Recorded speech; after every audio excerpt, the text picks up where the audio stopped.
ચિત્ર જોવા મળી રહ્યું છે। આપણે જે અત્યારે આંકડાઓ જોઈ રહ્યા છે, બિહારમાં કમળ ખીલ્યું, નિશાના ઉપર તીર વાગ્યું, અત્યારે જે વલણો સ્પષ્ટ થયા છે। પંજાના હાથમાં લાલટેન ઓલવાયેલી આપણને જોવા મળી રહી છે। ફરી એકવાર ડબલ એન્જિનની સરકાર બિહારમાં નક્કી માનવામાં આવી રહ્યું છે। એનડીએને 2/3 બેઠક મળવાના સ્પષ્ટ સંકેત મળી રહ્યા છે। બિહારમાં એનડીએ 193, મહાગઠબંધન 47 બેઠકો ઉપર અત્યારે આગળ જોવા મળી રહ્યું છે। 2020ની તુલનામાં વધુ 38 બેઠકો ઉપર તીર નિશાના ઉપર વાગ્યું છે। 2020ની તુલનામાં વધુ 2 બેઠકો ઉપર કમળ ખીલવાના સંકેત મળી રહ્યા છે। 2020ની તુલનામાં 29 બેઠક ઉપર ફાનસ બુઝાવવાના સંકેત જોવા મળી રહ્યા છે। તો 2020ની તુલનામાં 12 બેઠક પર પંજાની પડતી અત્યારે આપણે જોઈ રહ્યા છીએ। પટનામાં લાગ્યા બિહાર મતલબ નીતિશ કુમારના પોસ્ટર। પટનામાં પોસ્ટર લાગ્યા છે, આપ જોઈ શકો છો આ ટીવી સ્ક્રીન પર પોસ્ટર જે લાગ્યું છે, મોટું પોસ્ટર જે લગાવવામાં આવ્યું છે, જેની ઉપર લખેલું છે બિહાર કા મતલબ નીતિશ કુમાર। જે રીતે જેડીયુ સૌથી મોટી પાર્ટી અત્યારે જોવા મળી રહી છે, 86 બેઠકો ઉપર જેડીયુના ઉમેદવારો આગળ જોવા મળી રહ્યા છે। પટનાનું આ પોસ્ટર ઘણી બધી વાતોનો સંકેત આપી રહ્યું છે। આ મોટું પોસ્ટર જે બિહારના પટનામાં લાગ્યું છે, બિહાર કા મતલબ નીતિશ કુમાર, આ પોસ્ટર આપણને જોવા મળી રહ્યું છે।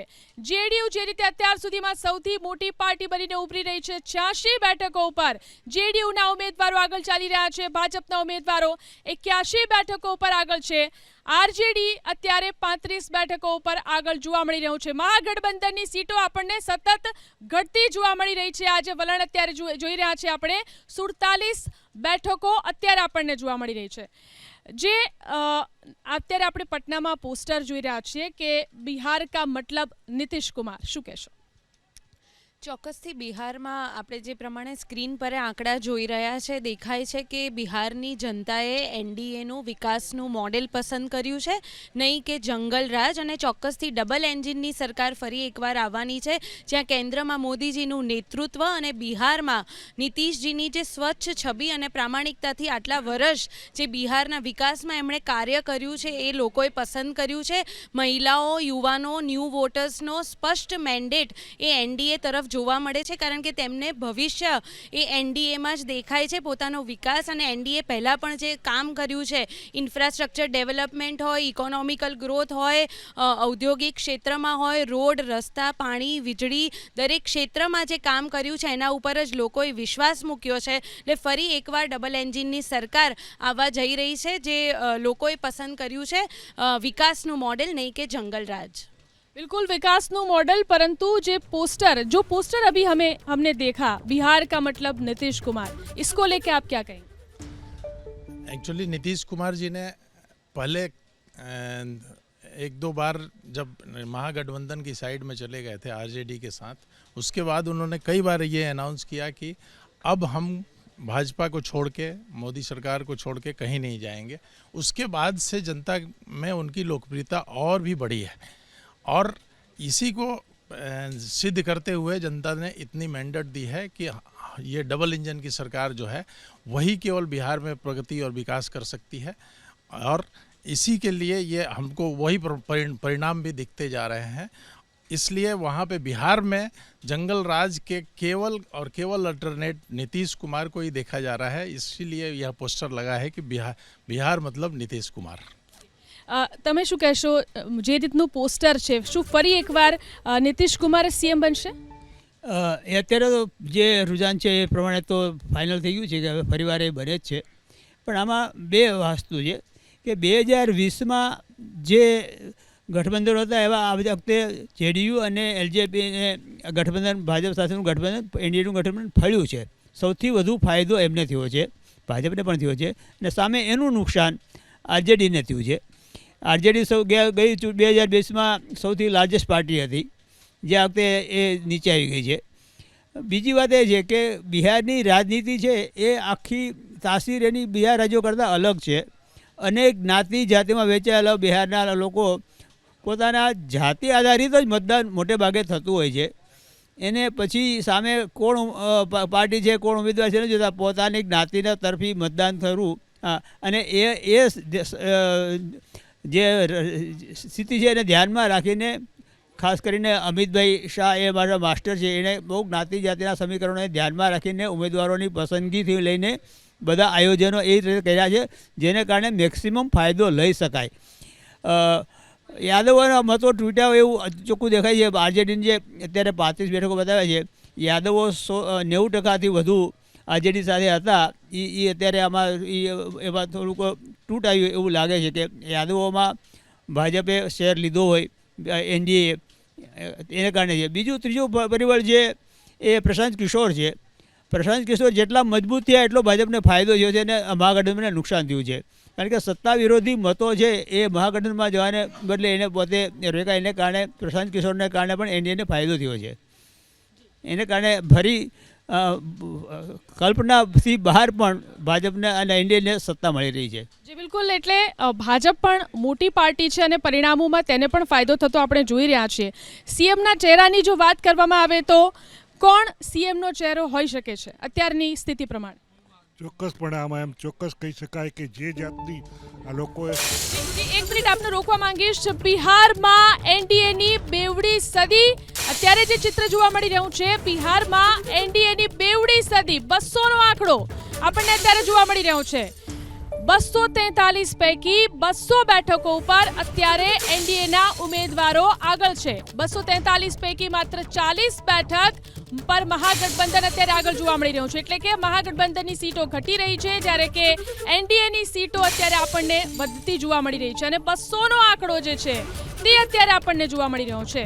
બેવડી સદી અત્યારે એનડીએની બિહારની અંદર અત્યાર સુધી જેટલા રાઉન્ડ ના જે રુઝાન જે સામે આવી રહ્યા છે તેમાં 243 પૈકી 200 બેઠકો ઉપર એનડીએ આગળ જોવા મળી રહ્યું છે અને 40 બેઠક પર મહાગઠબંધન આગળ છે. એટલે કે મહાગઠબંધનની બેઠકો સતત અત્યારે આપણને ઘટતી જોવા મળી રહી છે. અત્યારના ચિત્ર પ્રમાણે શું લાગી રહ્યું છે, કોણ સીએમનો ચહેરો હોય છે?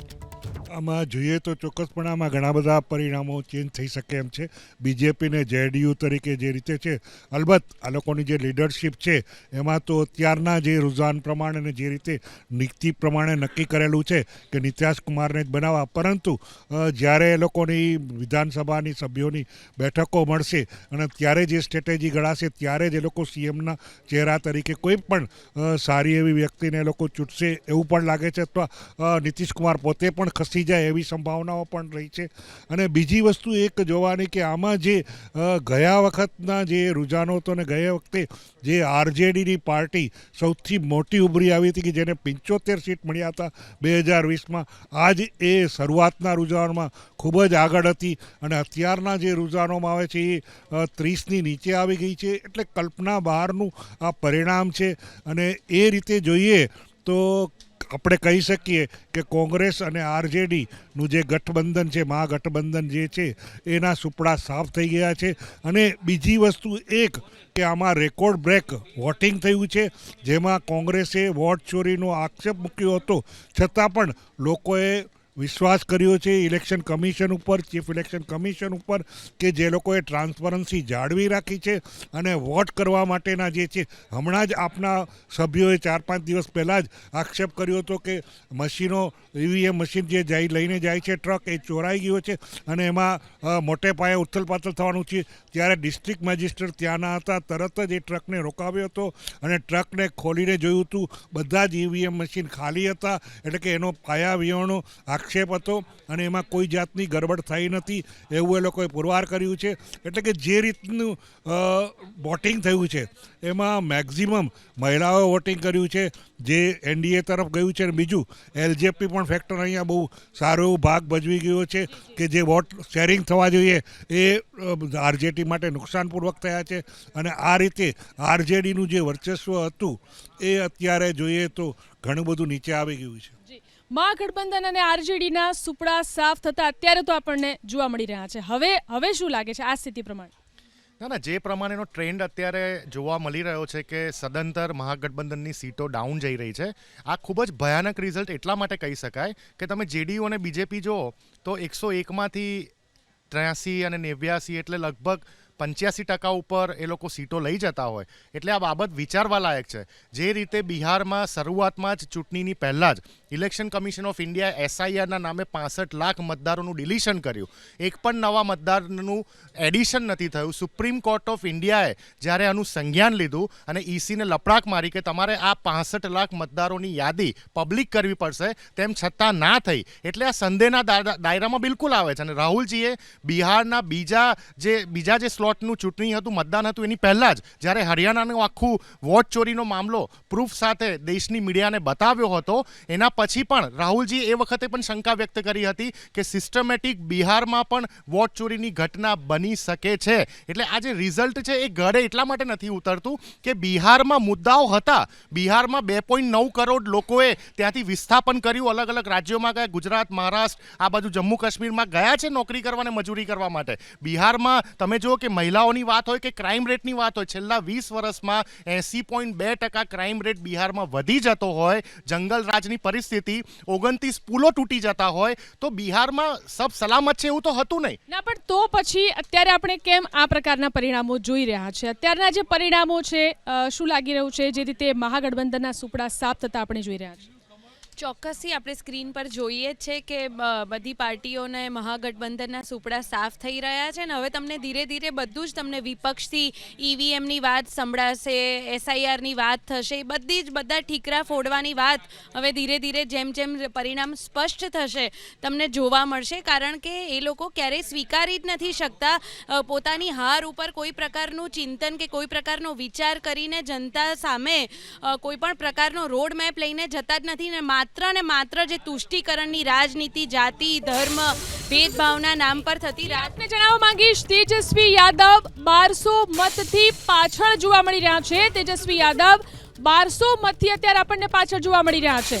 તો આ અત્યારના જે પરિણામો સામે આવી રહ્યા છે, રાઘોપુર બેઠકથી તેજસ્વી યાદવ પાછળ છે, 1200 મતથી પાછળ છે. રાઘોપુર બેઠકથી ભાજપના ઉમેદવાર સતીશ કુમાર આગળ જોવા મળી રહ્યા છે.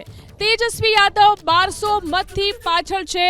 આ પરિણામો જે અત્યારે આપણને જે રુઝાન અત્યારે સામે આવી રહ્યા છે, રાઘોપુર બેઠકથી તેજસ્વી યાદવ અત્યારે આપણને પાછળ જોવા મળી રહ્યા છે. તો મહાગઠબંધન અને સતત આપણને તેમની સીટ ઘટતી જોવા મળી રહી છે. તેજસ્વી યાદવ પણ પાછળ અત્યારે. ચોક્કસથી આ તો થવાનું જ હતું. બિહારની જનતાને જે NDAનું સુશાસન છે એ જોઈએ છે, પોતાનું ભવિષ્ય જોઈએ છે. કોઈ પણ મતદાર માટે સૌથી મહત્વનો મુદ્દો છે પોતાની સુરક્ષા. હમણાં વિપક્ષના ભાઈ વાત કરતા હતા, એમના જે જંગલ રાજ હતું ત્યારે 37,000થી પણ વધારે અપહરણો થયા, કેટલા ક્રાઇમ થયા.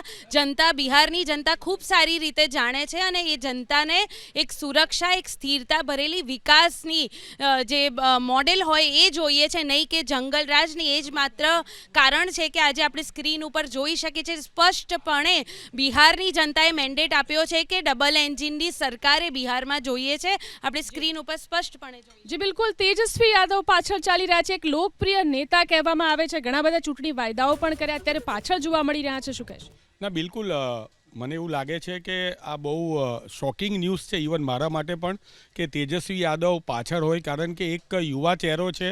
સમગ્ર બિહારમાં જે પ્રમાણે તેજસ્વી યાદવને જે પ્રમાણે જનસમર્થન મળ્યું હતું એનેથી તદ્દન વિરુદ્ધમાં અહીંયા આંકડાઓ બતાવી રહ્યા છે. તમે પણ અહીંયા લખ્યું કે પંજાના હાથમાં લાલટેન ઓલવાઈ. વાત સાચી છે કે પંજાના હાથમાં ભલે લાલટેન ઓલવાઈ, પરંતુ દેશના લોકો તો એવું ઈચ્છે છે કે લોકશાહી ના ઓલવાવી જોઈએ અને લોકશાહી પ્રજ્વલિત રહેવી જોઈએ. અને એ લોકશાહી પ્રજ્વલિત રાખવા માટે થઈને કોંગ્રેસ હોય, તેજસ્વી હોય કે કોઈ પણ વિરોધ પક્ષ હોય એ કટિબદ્ધ છે. ભલે અત્યારે આ પેટર્ન જે છે એ પેટર્ન જેમ મારા સાથી પ્રવક્તા નિશાંતે કીધું એમ મહારાષ્ટ્ર જેવી પેટર્ન અહીંયા આગળ વધી રહી છે. આ કોઈને પણ સમગ્ર ગુજરાતની વાત છોડી દો, બિહારની એક જનતાને તમે પૂછો, તેજસ્વી યાદવ પાછળ હોય એ માની શકાય નહીં. અને એના માટે થઈને જો વોટ ચોરી જવાબદાર હોય તો એ વોટ ચોરીની પણ તપાસ થવી જોઈએ. બાકી લોકશાહીની અંદર જેમ ભારતીય જનતા પક્ષના પ્રવક્તાએ કીધું. જી, આપને અટકાવવા માંગીશ. આપણી સાથે સહપ્રભારી CR પાટીલ આપણી સાથે જોડાયા છે. પટેલજી, સ્વાગત છે આપનું ABP અસ્મિતામાં. બિહારમાં ફરી એકવાર આપણે જે અત્યારે ચિત્ર સ્પષ્ટ થતું જોઈ રહ્યા છીએ, ફરી એકવાર જે રીતે બેઠકો મળી રહી છે, NDAને શું કહેશો?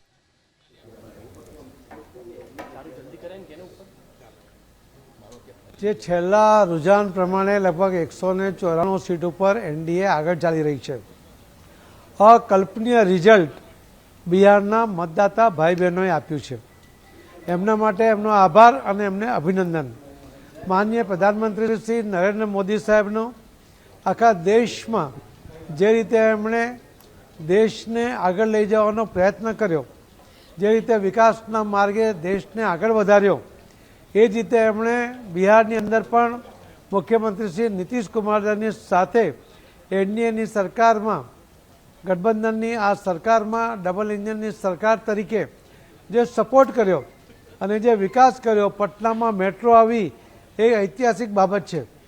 પટનામાં 35,000 લોકો બેસી શકે એવું સ્ટેડિયમ બનવું, પટનામાં અને બિહારમાં અનેક એરપોર્ટ નવા બનવા અને મોટા કરવા, મા ગંગા ઉપર 20.5 કિલોમીટરનો મરીન ડ્રાઈવ બનાવવો જે મુંબઈના મરીન ડ્રાઈવ કરતાં પણ મોટો છે. આ પ્રકારે જે રીતે કામ થયા અને જે રીતે રોડના ડેવલપમેન્ટ થયા, કનેક્ટિવિટી બધી, એર કનેક્ટિવિટી મળી, રેલવે કનેક્ટિવિટી મળી, રોડ કનેક્ટિવિટી મળી, એના કારણે એમનું જીવનમાં એમને સરળતા આવી, એમનો સમયનો બચાવ એમાં થયો અને આ ઇન્ફ્રાસ્ટ્રક્ચરની એમણે ક્યારેય કલ્પના નહોતી કરી એ ઇન્ફ્રાસ્ટ્રક્ચર મળ્યું. જંગલ રાજ દૂર થયો, કાયદાનું પાલન થવા માંડ્યું, લોકોનો ડર ઓછો થયો, વેપારીઓ પોતે બિંદાસ પોતાનો બિઝનેસ કરતા થયા, વધારતા થયા. એના કારણે બિહારના લોકોએ આજે લગભગ 200 સુધી પહોંચે એવું મને તો હમણાં લાગી રહ્યું છે. 194 પર હમણાં આગળ ચાલી રહ્યા છે, આ 199 પર પહોંચી ગયા છે.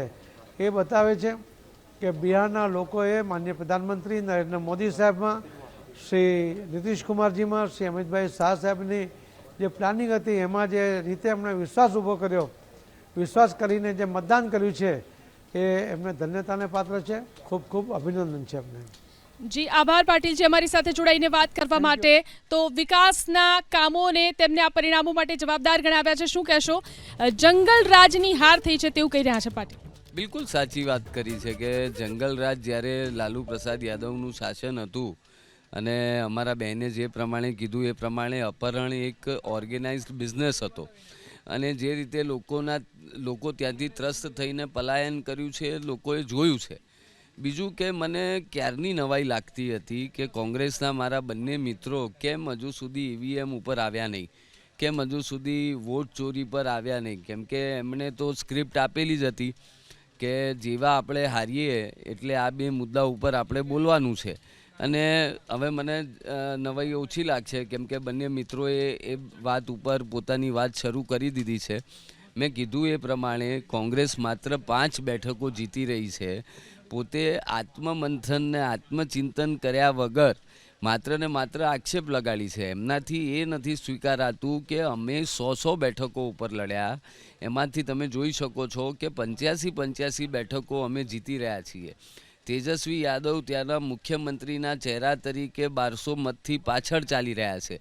એટલે કે દરેક વર્ગના લોકોએ, એ ચાહે યાદવ હોય, હું તો એમ કહીશ કે મુસ્લિમ હોય કે ભૂમિહર હોય કે જે દરેક વર્ગના લોકોએ અને દરેક સમાજના લોકોએ, યુવાનો હોય, મહિલાઓ હોય, કિસાન હોય, પ્રોફેશનલ્સ હોય, બધાએ બિહારના વિકાસને ધ્યાનમાં રાખીને માનનીય મોદી સરકારની નેતૃત્વને, અમિતભાઈ શાહ સાહેબની ચાણક્ય નીતિને સ્વીકાર્યું છે, નીતિશ કુમારની લોકપ્રિયતાને સ્વીકારી છે. અને આજે એવું થશે કે કદાચ નીતિશ કુમાર 10મી વખત મુખ્યમંત્રી બનશે અને કદાચ રેકોર્ડ છે. 10મી વખત નીતિશ કુમાર મુખ્યમંત્રી બનશે અને રેકોર્ડ બનશે તેવી પણ વાત કરવામાં આવી રહી છે. તમે શું કહેશો? સીએમનો ચહેરો કોણ હોઈ શકે? સીએમનો ચહેરો જે અત્યારની જે પરિસ્થિતિ છે એ પ્રમાણે તો નીતિશ કુમારને ફાળે જાય છે. અલબત્ત આમાં ઘણા બધા પરિબળો ચેન્જ પણ થઈ શકે છે કારણ કે બીજેપી પણ સાથે સાથે છે. 85 સીટો છે. જે રીતે ગયા વખતે બીજેપીએ સમજૂતી કરી અને નીતિશ કુમારને બનાવ્યા તો આ વખતે એનો હાથ થોડો ઉપર છે.